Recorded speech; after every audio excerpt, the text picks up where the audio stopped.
Chapter 1, The Moment Before the End. Ethan sat on the edge of the train platform.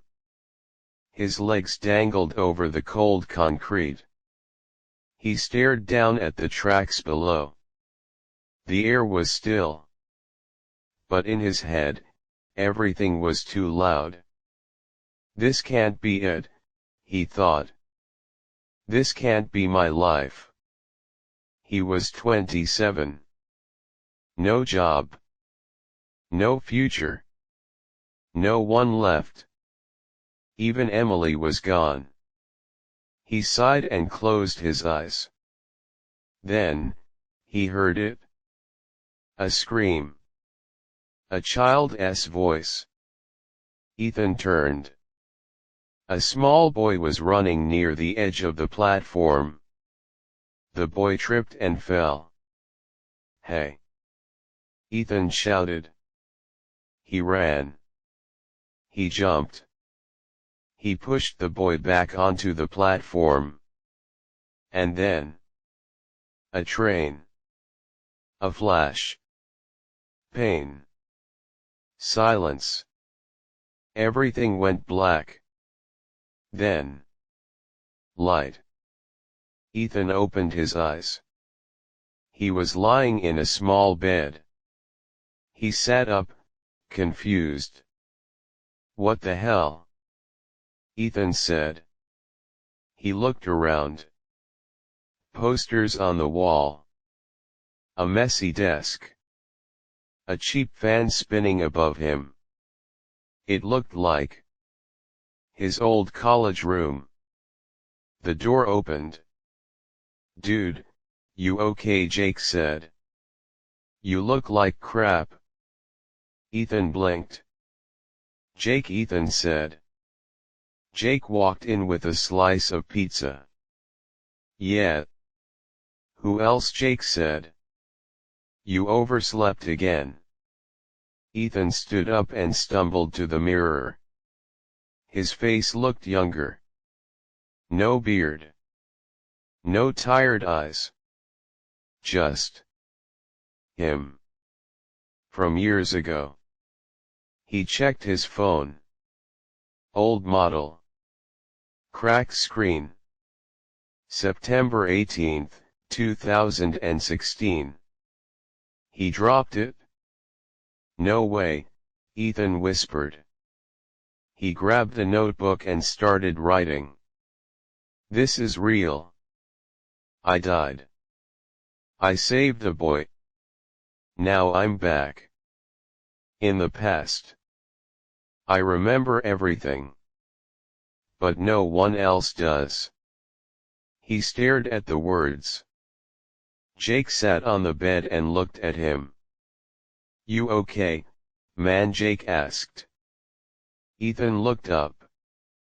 "Yeah," Ethan said. "Just weird dreams." Jake laughed. "You always dream too much," Jake said. Ethan looked out the window. The sky was clear. The world felt new. He smiled. "Maybe this time," Ethan said softly, "I won't mess it all up." Chapter 2, The First Choice. Ethan sat on the edge of his dorm bed, staring at the notebook in his hands. The page he'd just written on was messy. The words didn't even feel real. "I died. Now I'm back. And I remember everything." He looked out the window. The sun was just beginning to rise. Birds chirped. Cars moved outside like nothing had changed. Because to the world, nothing had. But to him everything had. Jake walked back in, toothbrush in his mouth. "Yo," Jake said, half mumbling through the foam. "Did you write a poem or something?" Ethan quickly closed the notebook. "Just notes," Ethan said. Jake shrugged and headed into the bathroom. Ethan took a deep breath. 9 years ago. He was back in this life: college classes, cheap coffee, dumb roommate jokes. But that wasn't what mattered. Somewhere out there, his parents were still together. Somewhere, Emily hadn't walked away yet. Somewhere, he hadn't screwed everything up. This is a second chance, he thought. Or maybe my only real one. Later that morning, Ethan and Jake sat in the student center, sipping coffee. The place smelled like burnt toast and microwave burritos. Midterms are coming up, Jake said. I'm already dead. Ethan smiled weakly. You say that every semester, Ethan said. A voice from behind cut in. That's because he never studies, a girl said. Ethan turned. It was Leah, Jake's on and off girlfriend. Smart, sarcastic, and never impressed. Leah sat down across from them, dropping her heavy backpack with a thud. Seriously, she said. You need to start showing up to class. I show up sometimes, Jake said. Sleeping in the back row doesn't count, Leah said. Ethan chuckled. He remembered this. They used to have these dumb conversations all the time. But now, he was paying attention. Because every word, every moment felt important. As Leah and Jake argued about something dumb, Ethan's eyes scanned the room. And then he saw her. Emily. She walked in with two of her friends, laughing about something. Her hair was tied up. Her smile was the same. Ethan froze. Leah noticed. You okay? Leah asked. Yeah, Ethan said quickly. Just tired. But his eyes didn't leave Emily. She hadn't noticed him yet. In his old life, he wouldn't meet her until 2 weeks from now. A group project. A late-night study session. And a moment where they laughed about nothing for too long. That was how it started. But this time she was right there. He had a choice. Hey, Ethan said, standing up. I'll be right back. He walked over slowly.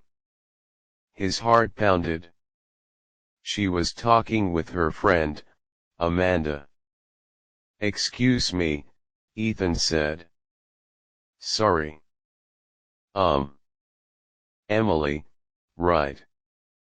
She looked up, surprised.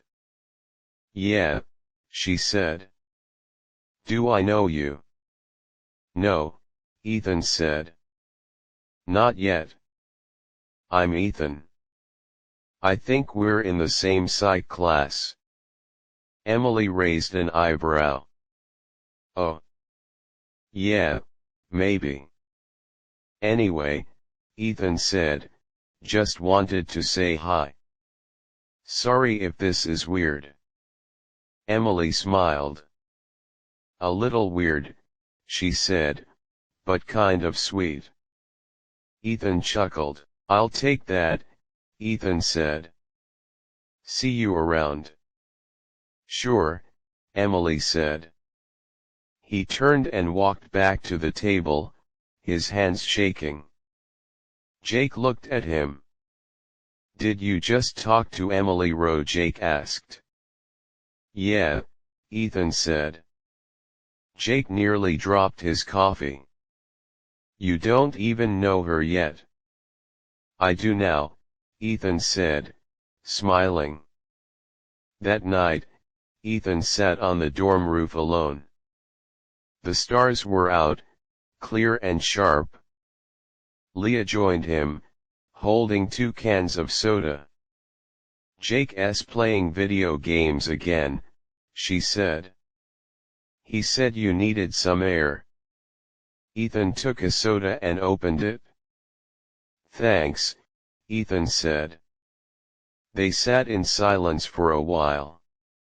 "You've been acting different today," Leah said. "Like you're seeing things for the first time." "Maybe I am," Ethan said quietly. She looked at him. "You okay?" Leah asked. Ethan nodded slowly. "Just thinking a lot," Ethan said. "About choices." Leah leaned back. "Well, don't think too hard," Leah said. "This place doesn't need more broken souls." Ethan smiled. "Maybe we all need a few cracks to let the light in," Ethan said. "Wow," Leah said. "That's almost poetic." They both laughed. Later, alone in his room, Ethan opened his notebook again. "Today I changed something. I spoke to her early. I don't know what will happen next. But I know it's not the same." He paused. Then he added, "I'm scared. But also alive." He closed the book. Somewhere in the night, something shifted. And time, once again, began to listen. White heavy checkmark. Chapter 2 end. Chapter 3, The Ripple. It had been 3 days since Ethan spoke to Emily. 3 days since he changed something. Now, the world felt off. Not broken. Just different. Like a picture that's been tilted on the wall. You wouldn't notice right away, but once you did, you couldn't unsee it. Ethan walked into his psychology class and sat near the back. Professor Mills entered, same glasses, same coffee-stained shirt, but something was wrong. "Good morning," Professor Mills said, placing his notes on the desk. "Before we begin, just a reminder your final paper is due next Friday." Ethan blinked. Final paper? It was September. The paper wasn't due until December. He knew that. He remembered turning it in after Thanksgiving break. He raised his hand. I thought the paper was due in December," Ethan asked.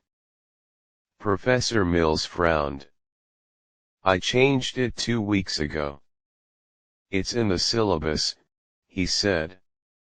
Ethan opened his bag, pulled out the syllabus.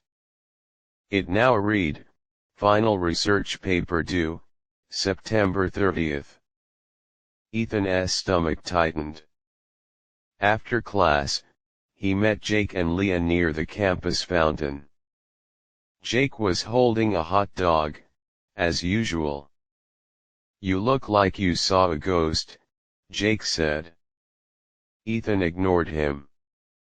"Hey, Leah," Ethan said. "Do you remember when our psych paper is due?" Leah blinked. "Next week, I think." "Why?" "No reason," Ethan said. "Just checking." She narrowed her eyes. "You okay?" "Yeah. Just weird dreams again," Ethan said. Later that evening, Ethan and Leah worked on a group project in the library. Jake had bailed, as usual. Leah yawned. "I think that's enough for today," she said. I'm heading home. I can walk you, Ethan offered. Nah, I'm fine, Leah said, grabbing her bag. It's just a 10-minute walk. I've done it 100 times. Ethan hesitated. A strange feeling rose in his chest. A tightness. Like something was wrong. You sure? Ethan asked. Leah smiled. I'm not made of glass, Ethan, she said. I'll text you when I'm home. Ethan nodded slowly. Okay. Be safe. She waved and disappeared into the night. That night, Ethan had a dream. But it wasn't a dream.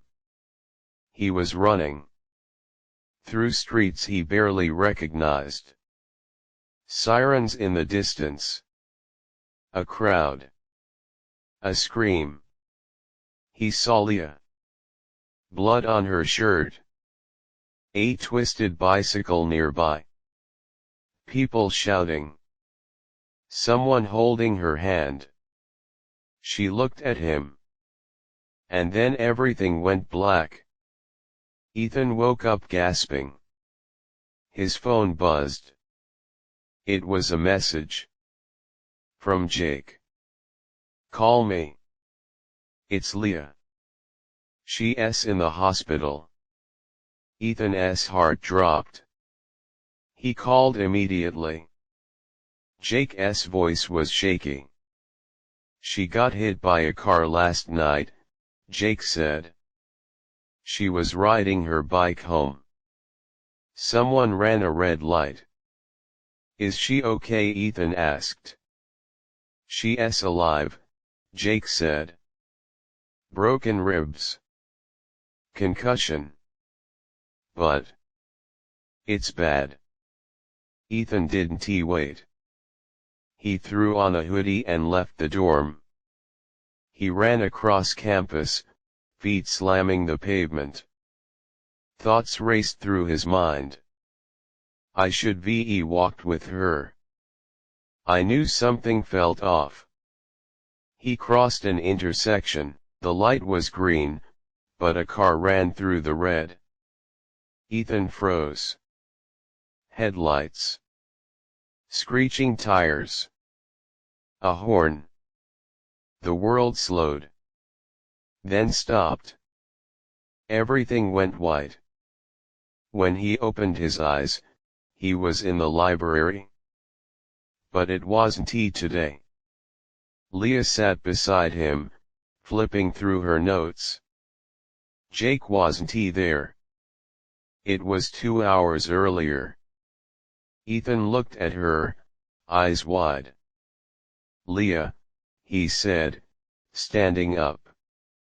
Don't ride your bike tonight. She blinked. What? I just walk. Please, Ethan said. Promise me. She stared at him. Are you okay? Leah asked. No, Ethan said. But just promise me. Okay, she said slowly. I'll walk chill. He sank back into his seat, shaking. He didn't remember standing up. Didn't he remember blinking? The return had been smooth this time, but his chest still hurt. His head pounded. He touched his nose. Blood. He wiped it with his sleeve and took a deep breath. Leah walked him back to the dorm later that night. I texted Amanda, she said. She's gonna walk home with me. Thank you, Ethan said. You're weird lately, she said, but smiled.